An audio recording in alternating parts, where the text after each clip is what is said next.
Hello दोस्तों, स्वागत है आप सभी का आपके अपने यूट्यूब चैनल मैथ्स वाटिका में। दोस्तों, मैं हूं रूपेश यादव और इस वीडियो में हम लोग मैथमेटिक्स के 10 वैसे क्वेश्चन को देखेंगे जो कॉम्पिटिटिव एग्जाम में बार बार पूछे जाते हैं। इससे पहले भी इस सीरीज़ के वीडियोस को हमने अपलोड किया है, जिसके प्लेलिस्ट का लिंक आपको इस वीडियो के डिस्क्रिप्शन में मिल जाएगा। इसके अलावा अगर आप हमारे साथ पेड बैच में जुड़ना चाहते हैं तो इसके लिए आपको प्ले स्टोर से मैथ्स वाटिका एप्लीकेशन को डाउनलोड करना होगा। उस एप्लीकेशन के ऊपर मैथ और रीजनिंग दोनों का ही फाउंडेशन बैच चल रहा है। प्रत्येक बैच का फी वहाँ पे आपको 350 रुपये देने होंगे, यानी 350 में कंप्लीट मैथमेटिक्स और 350 में कंप्लीट रीजनिंग आपको वहाँ पे कराया जाएगा। तो आइए शुरू करते हैं आज के सेशन को और देखते हैं पहला क्वेश्चन। जो भी क्वेश्चन यहाँ पे सिलेक्ट किया जाता है ना, बहुत ही ज़्यादा जो कॉन्सेप्चुअल क्वेश्चन होता है जहाँ से कुछ आपको सीखने को मिलेगा, ऐसे क्वेश्चंस को हम सिलेक्ट करके आपके लिए लाते हैं। और आज के सेट में जो एनटीपीसी की आखिरी पाली का जो पेपर है 2021 में जो एनटीपीसी का पेपर हुआ है, उसके आखिरी पाली के सिलेक्टेड क्वेश्चन को शामिल किया गया है। यहाँ पे देखिएगा क्वेश्चन क्या है।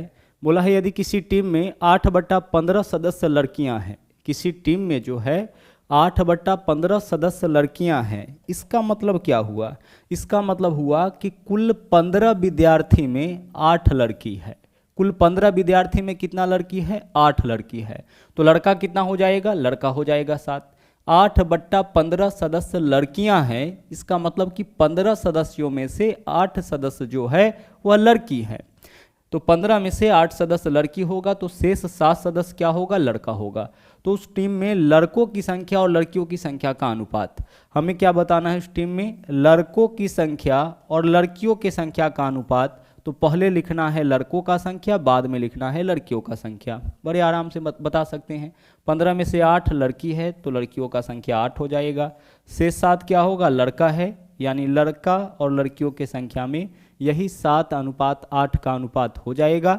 तो आंसर हमारा इस क्वेश्चन का क्या होगा? आंसर हमारा इस क्वेश्चन का हो जाएगा आपका विकल्प सी। बहुत सिंपल सा क्वेश्चन था, लेकिन कॉन्सेप्चुअल क्वेश्चन है। अगर ध्यान नहीं दीजिएगा तो ऐसे क्वेश्चन में एरर होने के चांसेस बहुत ज़्यादा है।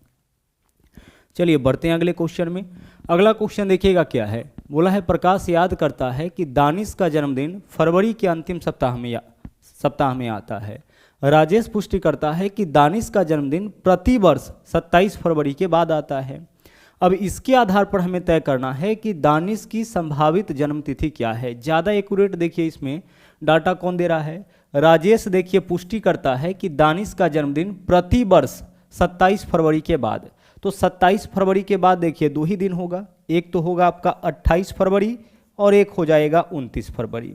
27 फरवरी के बाद तो 2 ही डेट होगा ना, एक 28 फरवरी और एक 29 फरवरी, क्योंकि फरवरी आपका या तो 28 दिन का होता है या 29 दिन का। एक नॉर्मल ईयर का फरवरी होता है 28 दिन का और एक लीप वर्ष का फरवरी होता है 29 दिन का। और लीप वर्ष जो है वह प्रत्येक 4 साल के बाद आता है, यानी प्रत्येक वर्ष 29 फरवरी नहीं आएगा। 28 फरवरी तो प्रत्येक वर्ष आएगा, लेकिन 29 फरवरी प्रत्येक वर्ष नहीं आएगा। अगर इस साल 29 फरवरी आया है तो फिर 4 साल के बाद, फिर 4 साल के बाद। तो देखिएगा बोला है कि दानिश का जन्मदिन 27 फरवरी के बाद, तो 27 फरवरी के बाद तो यही 2 डेट है। अच्छा, एक चीज़ और बोला है प्रतिवर्ष इसका जन्मदिन आता है, तो इसका यह मतलब है कि इसका जन्मदिन तो पक्का 29 फरवरी को नहीं होगा, क्योंकि 29 फरवरी तो प्रतिवर्ष आएगा ही नहीं। 29 फरवरी प्रतिवर्ष नहीं आएगा। जिस व्यक्ति का भी जन्मतिथि 29 फरवरी होगा उसका 4 वर्ष में एक बार जन्मतिथि मनाया जाएगा, उसका 4 साल में एक बार बर्थडे मनाया जाएगा। तो इससे कन्फर्म हो गया कि इसका जो डेट ऑफ बर्थ होगा, जो तिथि होगा, वो 28 फरवरी होगा। तो हमारा आंसर इस क्वेश्चन का क्या हो जाएगा? 28 फरवरी हो जाएगा। बहुत ही आराम से इस क्वेश्चन का आप आंसर निकाल सकते हैं, बस भाषा को ध्यान से पढ़िएगा। राजेश पुष्टि क्या किया है कि दानिश का जन्मदिन प्रतिवर्ष 27 फरवरी के बाद, तो 27 फरवरी के बाद 2 ही, 28 और 29 फरवरी। अच्छा, ऊपर में क्या बोला था कि फरवरी के अंतिम सप्ताह में, मतलब कि फरवरी में ही इसका जन्मदिन है। यह चीज़ तो तय है। आगे आपको मार्च अप्रैल में नहीं जाना है, फरवरी में ही इसका जन्मतिथि है। और 27 के बाद तो 2 ही डेट बचा, 28 और 29। 29 को नहीं हो सकता है, क्योंकि 29 फरवरी जो है 4 साल में एक बार आता है। इसका जन्मतिथि प्रतिवर्ष मनाया जाता है, इसका मतलब पक्का 28 फरवरी को होगा। आगे बढ़िए, अगला क्वेश्चन देखिए। यहाँ पे गौर से देखिएगा क्या है। बोला है 100 प्रेक्षणों का माध्य 50। प्रेक्षण का मतलब होता है ऑब्जर्वेशन, है ना, आप संख्या भी कह सकते हैं। तो 100 संख्याओं का माध्य 50। माध्य कैसे निकाला जाता है? आंकड़ों का योग बट्टा आंकड़ों की संख्या। माध्य निकालने का तो यही फॉर्मूला है ना, आंकड़ों का योग बट्टा आंकड़ों की संख्या। जो औसत निकालने का फॉर्मूला है वही माध्य निकालने का फॉर्मूला है। तो अभी माध्य 100 संख्याओं का निकाला है 50। आगे देखिए, इनमें से जो एक प्रेक्षण है, टोटल 100 प्रेक्षण में से, मतलब टोटल 100 संख्या में से जो एक संख्या था वह 50 था, इसको बदल दिया गया 150 से। तो 50 को अगर हम रिप्लेस करेंगे 150 से, तो इससे क्या होगा कि संख्याओं का जो योग होगा उसमें 100 की वृद्धि हो जाएगी। 50 को, उसमें से एक संख्या हम 50 निकाले और उसके जगह 150 रख दिए, तो 50 के जगह अगर हम 150 रखेंगे तो पूरे के योग में 100 की वृद्धि होगी। तो योग में 100 की वृद्धि होगा तो औसत में कितना का वृद्धि होगा, तो 100 का वृद्धि हो रहा है टोटल कितने संख्या में, 100 में। तो औसत में वृद्धि 100 बट्टा 100, क्योंकि औसत या माध्य निकालने का तरीका होता है आंकड़ों का योग बट्टा आंकड़ों की संख्या। तो योग में 100 का वृद्धि, तो औसत में कितना का वृद्धि, 100 बट्टा 100। औसत में आपका 1 का वृद्धि, औसत या माध्य एक ही चीज होता है, तो माध्य में 1 की वृद्धि हो जाएगी। तो नया माध्य क्या होगा, तो नया माध्य 50 प्लस 1 51 हो जाएगा, यानी विकल्प डी आपका इस क्वेश्चन का आंसर हो जाएगा। बहुत ही बेहतरीन क्वेश्चन था, ध्यान से कॉन्सेप्ट समझिएगा। 100 प्रेक्षणों का माध्य 50, यानी कि 100 संख्याओं का औसत जो है माध्य जो है वो 50 है। माध्य कैसे निकाला जाता है, आंकड़ों का योग बट्टा आंकड़ों की संख्या। सभी 100 संख्याओं को जोड़ के 100 से भाग करेंगे तो अब इसका माध्य निकलेगा। अब इन 100 संख्याओं में से 50 को, एक जो संख्या था 50, उसको 150 से बदल दिया गया। तो 50 को जब हम रिप्लेस करेंगे 150 से, तो वृद्धि कितना का होगा, 50 के जगह 150 डालेंगे तो 100 का वृद्धि हो जाएगा। तो योग में 100 का वृद्धि, माध्य में कितना का, तो 100 का वृद्धि 100 संख्याओं में 100 बट्टा 100, माध्य में 1 की वृद्धि। तो पहले वाला माध्य 50 था, अब माध्य में 1 की वृद्धि हो जाएगा, यानी माध्य कितना हो जाएगा, 51 हो जाएगा। आगे चलिए अगले क्वेश्चन में आते हैं। यहां पे देखिएगा क्या है, x का वैल्यू दे रखा है √3 प्लस √2। x का मान क्या है आपका, √3 प्लस √2। अच्छा, 1 बट्टा x का मान क्या होगा, देखिए x का मान इस क्वेश्चन में दिया है √3 प्लस √2। 1 बट्टा x का मान कैसे निकालेंगे, तो बहुत ही सिंपल सा एक मेथड है कि x का मान अगर दे और 1 बट्टा x का मान निकालना हो तो केवल इसके बीच का चिन्ह बदल दीजिए। तो बीच का चिन्ह बदलिए, √3 है, यहाँ पे प्लस है तो उसके जगह माइनस कर लीजिए, यानी √3 माइनस √2, यह आपका 1 बट्टा x का मान होगा। x का मान √3 प्लस √2 हो तो 1 बट्टा x का मान, केवल इसके बीच का चिन्ह बदल देना है। जब व्यंजक इस फॉर्म में आपका x का मान दे, y का मान, y का मान दे, 1 बट्टा y का मान पूछे, बीच का चिन्ह बदल दीजिए। अच्छा, क्यों बदलते हैं देख लीजिए। x का मान √3 प्लस √2 है, तो 1 बट्टा x का मान क्या होगा, तो 1 बट्टा x का मान होगा 1 बट्टा x का वैल्यू है √3 प्लस √2। और जब आप इसका परिमेयकरण करिएगा ना, हर परिमेयकरण हम लोग करते हैं, तो हर परिमेयकरण करने के लिए क्या मेथड यूज करते हैं, कैंजुगेट से गुणा करते हैं, यही करते हैं ना। तो कैंजुगेट से जब आप ऊपर नीचे गुणा करिएगा, हालांकि हम लोग दूसरा मेथड यूज करते हैं, है ना, हम लोग नीचे से ऊपर ले जाते हैं, बीच का साइन चेंज, पीछे के कई वीडियो में वह मेथड हम बता चुके हैं, बट जो बेसिक मेथड है यहाँ पे उसी को हम देख लेते हैं। तो कैंजुगेट से गुणा करते हैं, तो कहने का मतलब नीचे वाला का चिन्ह बदल के ऊपर नीचे गुणा करते हैं। अब जब आप इसका कैलकुलेशन करिएगा तो a plus b into a minus b, तो नीचे में क्या होगा, पूरे का गुणनफल a square minus b square, तो √3 का स्क्वायर 3, √2 का स्क्वायर 2, 3 में से 2 माइनस करेंगे 1, बट्टा में 1 है, मतलब कुछ नहीं है, और ऊपर में √3 माइनस √2 है, मतलब वैल्यू इतना आ गया। तो कहने का यह मतलब है कि ऐसे क्वेश्चन में आपको क्या करना है, x का मान दे, 1 बट्टा x का मान पूछे तो केवल बीच का चिन्ह बदलिए। अब आप क्या करिए कि x प्लस 1 बट्टा x का मान निकालिए, x प्लस 1 बट्टा x का मान निकालिए। कहने का मतलब कि x के मान में 1 बट्टा x के मान को जोड़िए। तो जब आप इस दोनों वैल्यू को जोड़िएगा उस केस में क्या होगा, इससे यह आपका कट जाएगा, √3 प्लस √3 क्या हो जाएगा आपका, 2√3 हो जाएगा। हमें क्या करना था, यहाँ पे हमने x में 1 बट्टा x को प्लस किया है, तो यह x का मान है, यह 1 बट्टा x का मान है। जब इन दोनों वैल्यू को जोड़ेंगे तो एक यहाँ पे प्लस में है, एक माइनस में है, कैंसिल होगा, √3 में √3 जोड़ेंगे तो 2√3। तो x प्लस 1 बट्टा x का मान आपका आ गया है 2√3 आ गया है। और हमें क्या बताना है, x स्क्वायर प्लस 1 बट्टा x स्क्वायर का मान। तो जब भी x प्लस 1 बट्टा x का मान दे और x स्क्वायर प्लस 1 बट्टा x स्क्वायर का मान पूछे, फिर से सुनिएगा, अगर x प्लस 1 बट्टा x का मान दे और x स्क्वायर प्लस 1 बट्टा x स्क्वायर का मान पूछे, तो यहाँ जो वैल्यू दे रखा है उसका एक बार करेंगे हम लोग स्क्वायर, और स्क्वायर करने के बाद माइनस कर लेंगे हम 2, ठीक है। x प्लस 1 बट्टा x का मान जो भी होगा उससे अगर एक्स स्क्वायर प्लस 1/x² का मान निकालना होगा तो इसका मान जो भी होगा उसका करेंगे स्क्वायर, और स्क्वायर करने के बाद उसमें से माइनस कर लेंगे 2। अब स्क्वायर करिए, 2 का स्क्वायर 4, √3 का स्क्वायर 3, 4 तिया 12 हो जाएगा। 12 - 2 यानी इस क्वेश्चन का आपका आंसर क्या होगा? 10 होगा।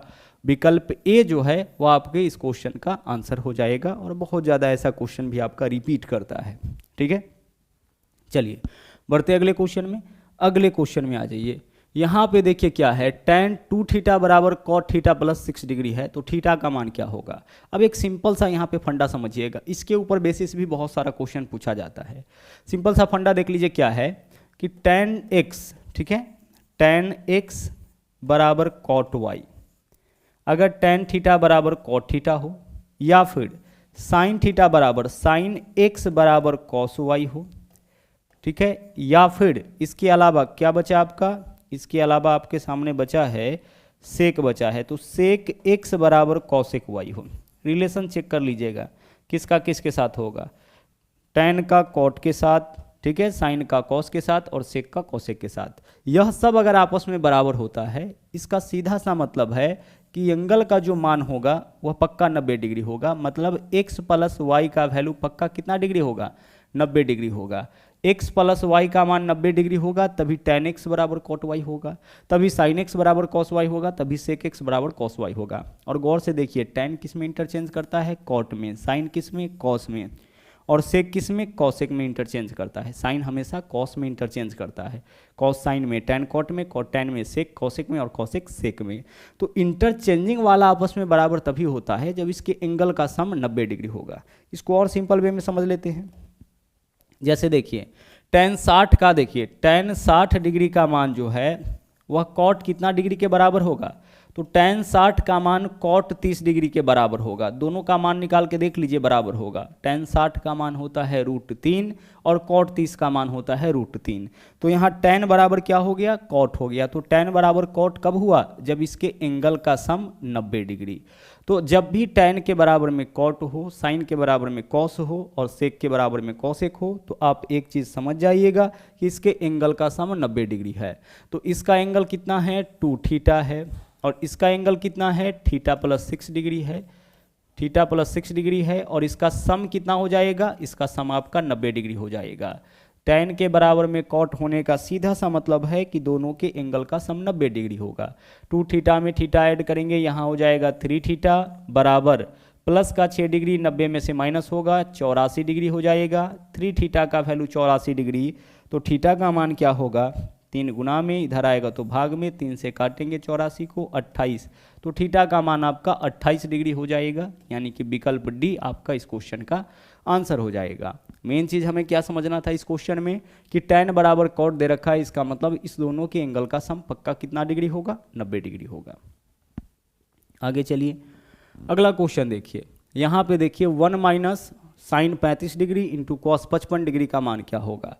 अब एक चीज़ आपको यहाँ पे ध्यान से समझना है। अभी हमने आपसे कहा था कि साइन हमेशा किस में इंटरचेंज करता है? साइन हमेशा इंटरचेंज करता है cos में, और cos किस में इंटरचेंज करता है? साइन में। ठीक है, उसी तरह से tan जब भी इंटरचेंज करेगा तो tan किस में इंटरचेंज करेगा? cot में, और cot किस में इंटरचेंज करता है? tan में।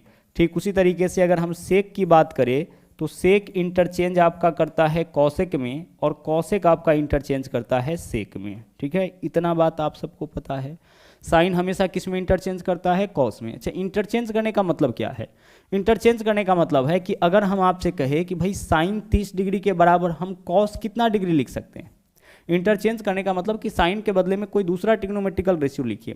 कुल मिला के 6 रेशियो है आपके पास, sine cos tan cot sec cosec। हम साइन के बदले में दूसरा रेशियो लिखना चाहते हैं तो साइन के बदले में क्या लिख सकते हैं? cos। तो साइन के बदले में तो आप cos लिख सकते हैं, ठीक है, बट एंगल लिखते वक्त आपको ध्यान रखना है। क्या ध्यान रखना है?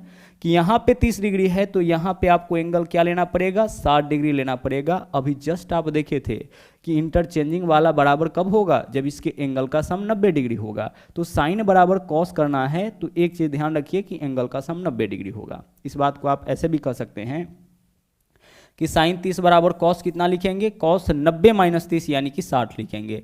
साइन 40 बराबर कॉस कितना लिखेंगे, कॉस 90 माइनस 40 50 लिखेंगे। साइन 50 बराबर कॉस कितना लिखेंगे, कॉस 90 माइनस 50 40 लिखेंगे। मतलब हमें क्या करना है, जब भी इंटरचेंजिंग करेंगे तो जो सामने वाला एंगल हम डालेंगे वह 90 में से घटा के, जैसे यहाँ पे देखिए 1 माइनस साइन 35 डिग्री, इसको रहने दीजिए अपने जगह पर और इसको इंटरचेंज करिए। तो कॉस 55 इसको साइन में इंटरचेंज करिए, कॉस के बदले में साइन लिखे हैं तो एंगल को 90 में से घटा लीजिए, तो 90 में से 55 माइनस करिए, कितना हो जाएगा 35 डिग्री हो जाएगा। आगे देखिए 1 माइनस साइन 35 गुना साइन 35 क्या होगा, साइन स्क्वायर 35 डिग्री, और 1 माइनस साइन स्क्वायर थीटा क्या होता है, कॉस स्क्वायर थीटा, तो यह हो जाएगा आपका कॉस स्क्वायर 35 डिग्री। यही तो होगा ना, 1 माइनस साइन स्क्वायर थीटा क्या होता है, कॉस स्क्वायर थीटा। तो आंसर हमारा इस क्वेश्चन का हो जाएगा विकल्प A, cos square 35 degree is the right answer. 1 minus sine square theta, 1 minus sine square theta cos square theta, 1 minus cos square theta sine square theta, वही formula है sine square theta plus cos square theta बराबर 1। अगला देखिए, पूछा है निम्नलिखित में से कौन सा द्विघात समीकरण नहीं है। द्विघात समीकरण किसको बोलते हैं, जो भी व्यंजक ax square plus bx plus c के फॉर्म में होगा, बराबर 0 भी आप लिख सकते हैं, इस फॉर्म में होगा वह द्विघात समीकरण कहलाएगा।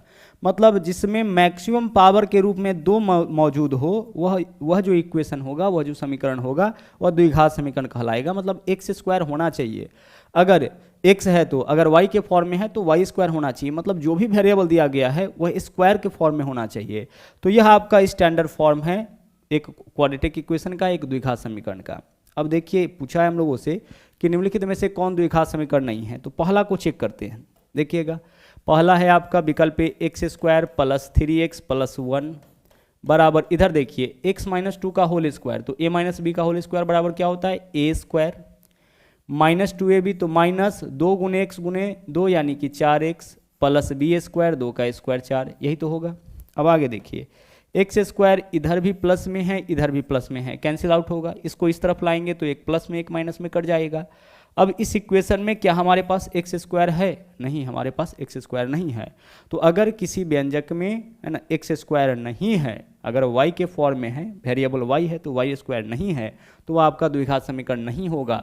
हमसे पूछा था कि कौन द्विघात समीकरण नहीं है, विकल्प ए ही आपका द्विघात समीकरण नहीं है। अगर यह नहीं होता तो फिर हम अगले को चेक करते, फिर अगले को चेक करते। ओके, चलिए आगे बढ़ते हैं। अगला देखिए, बोला है दो बेलन के त्रिज्याओं में 2:3 का अनुपात और उनके ऊंचाइयों में 5:3 का अनुपात। दो बेलन के त्रिज्याओं का अनुपात क्या दे रखा है, 2:3 का अनुपात है त्रिज्याओं में। इसके अलावा उनके ऊंचाइयों में 5:3 का अनुपात, इनके ऊंचाइयों में अनुपात दे रखा है 5:3 का। और हमें क्या इस क्वेश्चन में बताना है, इनके आयतनों का अनुपात। तो बेलन का आयतन क्या होता है सर, बेलन का आयतन होता है पाई आर स्क्वायर इंटू एच, यही तो होता है पाई आर स्क्वायर इंटू एच। लेकिन जब रेशियो आपको बताना हो तो जो भी इसमें कांस्टेंट दिखे उसको आप छोड़ दीजिए, कांस्टेंट का कोई रोल होता ही नहीं है। इसलिए रोल नहीं होता है क्योंकि पाई हम इधर भी लिखेंगे, पाई हम इधर भी लिखेंगे, जो भी कांस्टेंट होगा दोनों तरफ आएगा, तो पाई से तो पाई आपका कैंसिल ही हो जाता है।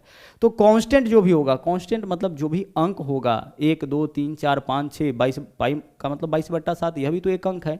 तो जो भी कांस्टेंट होगा उसको हटा दीजिएगा, कांस्टेंट का कोई रोल नहीं होता है। किसमें, जब रेशियो के रूप में आपका दिया जाए, जब रेशियो के रूप में डाटा दिया जाए उस केस में, ठीक है। अब आगे, अब यहाँ पे हम क्या करेंगे, हमें बताना है दोनों के आयतन का अनुपात। तो आयतन बराबर पाई आर स्क्वायर एच होता है, पाई को छोड़ दीजिए, आर स्क्वायर इंटू एच। तो आर क्या है यहाँ पे 2, एच कितना है 5, 2 का स्क्वायर 4, 4 पंचे 20, पहला का आयतन हो जाएगा, अनुपात है तो अनुपात। दूसरा का आयतन आर स्क्वायर इंटू एच, तो 3 का स्क्वायर 9, 9 तिया कितना 27, यानी 20:27 के अनुपात में दोनों के आयतन का अनुपात हो जाएगा। दोनों के आयतन का अनुपात क्या होगा, दोनों के आयतन का अनुपात आपका हो जाएगा 20:27। आयतन का क्या अनुपात होगा, 20:27 हो जाएगा, ठीक है। चलिए आगे बढ़ते हैं। अगले क्वेश्चन में अगर हम पाई लगाते, पाई आर स्क्वायर एच होता है, पाई लगाते तो यहाँ भी पाई आता, यहाँ भी पाई आता, पाई से पाई आपका कैंसिल ही हो जाता, ठीक है। चलिए बढ़ते हैं अगले क्वेश्चन में।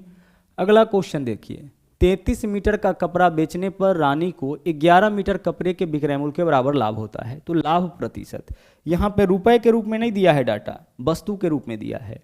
बोला है 33 मीटर कपड़ा बेचने पर, तो 1 मीटर कपड़ा का विक्रय मूल्य हम मान लेते हैं 1 रुपये, तो बेचा कितना है टोटल 33 मीटर कपड़ा, तो कितने रुपए का हो जाएगा 33 रुपए का हो जाएगा। 33 मीटर कपड़ा बेचने पर रानी को, तो 1 मीटर कपड़ा का विक्रय मूल्य 1 रुपये, तो 33 मीटर कपड़ा का विक्रय मूल्य 33 रुपये। विक्रय मूल्य को हम एसपी से दर्शाते हैं, सेलिंग प्राइस। रानी को 11 मीटर कपड़े के मूल्य के बराबर लाभ होता है, तो रानी को लाभ जो होता है, जो प्रॉफिट रानी को हो रहा है, कितना हो रहा है 11 मीटर कपड़े के बराबर, तो 11 मीटर कपड़े का विक्रय मूल्य कितना हो जाएगा 11 रुपये। फिर से देखिए क्वेश्चन क्या है, बोला है 33 मीटर कपड़ा बेचने पर रानी को 11 मीटर कपड़े के विक्रय मूल्य के बराबर लाभ होता है। अब इसको अगर हम रुपए के फॉर्म में कन्वर्ट कर लेते हैं तो फिर क्वेश्चन हमारे लिए सिंपल हो जाएगा, क्योंकि प्रतिशत लाभ का फॉर्मूला होता है लाभ बट्टा क्रय मूल्य गुणे 100, और प्रतिशत हानि का फॉर्मूला होता है हानि बट्टा क्रय मूल्य गुणे 100। तो हमारे पास प्रतिशत लाभ यहाँ निकालना है, तो हमारे पास लाभ और क्रय मूल्य होना चाहिए। तो सबसे पहले हम क्या किए, 1 मीटर कपड़ा का विक्रय मूल्य 1 रुपये, तो 33 मीटर का कपड़ा का विक्रय मूल्य 33 रुपये, तो 33 मीटर कपड़ा बेचने पर यानी 33 रुपये में बेचने पर 11 मीटर के मूल्य के बराबर लाभ होता है, यानी 11 रुपये का लाभ होता है। तो 33 में 11 रुपया का लाभ होता है, इसका मतलब वस्तु का जो क्रय मूल्य होगा वह 33 माइनस 11 22 रुपये ही होगा। क्रय मूल्य तो आपका इतना ही होगा, क्योंकि 33 में 11 का लाभ हो गया। तो 33 में 11 का लाभ कब होगा, जब वस्तु हम बेचें, वस्तु का क्रय मूल्य 22 होगा, तो विक्रय मूल्य में से लाभ माइनस करेंगे तो क्रय मूल्य। जैसे किसी वस्तु को हम 15 में बेचे तो 5 का लाभ हो गया, तो 15 में बेचने पर 5 का लाभ हो गया, यानी वस्तु खरीदे होंगे 15 माइनस 5 10 में ही। 100 में बेचने पर 20 का लाभ हो गया, यानी वस्तु खरीदे होंगे 100 माइनस 20 80 में ही। तो क्रय मूल्य वस्तु का हो गया आपका 22। आगे देखिए, लाभ प्रतिशत बताना है, तो प्रतिशत लाभ का फॉर्मूला क्या यूज करते हैं हम लोग, लाभ बट्टा क्रय मूल्य गुणे 100, तो लाभ हुआ 11 का, क्रय मूल्य आपका है यहाँ पे 22, और प्रतिशत के लिए हम गुना कर लेंगे 100 से।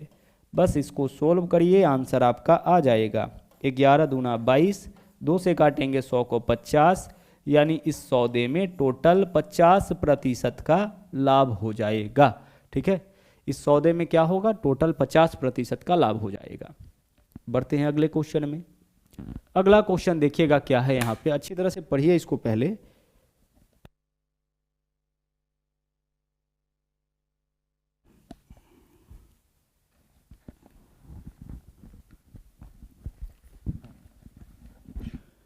चलिए देखिएगा क्या है, बोला है साक्षी ने अपनी 15 दिन की इंटर्नशिप के दौरान फ्रंट डेस्क पर नीचे दी गई संख्या में ग्राहकों को सेवाएं प्रदान करती है। यानी यहाँ जो है पहले दिन 15 दिन में से पहले दिन 18 ग्राहक को, दूसरे दिन 20 ग्राहक को, तीसरे दिन 16 ग्राहक को, इस तरीके से प्रदान करती है। हमें क्या बताना है, आंकड़ों का बहुलक और माध्यिका का औसत। क्या बताने क्वेश्चन में, बहुलक और माध्यिका का औसत। बहुलक और माध्यिका का हमें औसत बताना है। ध्यान रहे, पहले हम बहुलक निकालेंगे, फिर माध्यिका निकालेंगे, और फिर इन दोनों का औसत निकालेंगे। तो बहुलक और माध्यिका निकालने से पहले जो डाटा दे रखा है उसको हम आरोही क्रम में अरेंज करते हैं, बढ़ते क्रम में। तो आइए बढ़ते क्रम में सजाते हैं। सबसे छोटा डाटा क्या है आपका 6, तो सबसे पहले हम लिखेंगे 6।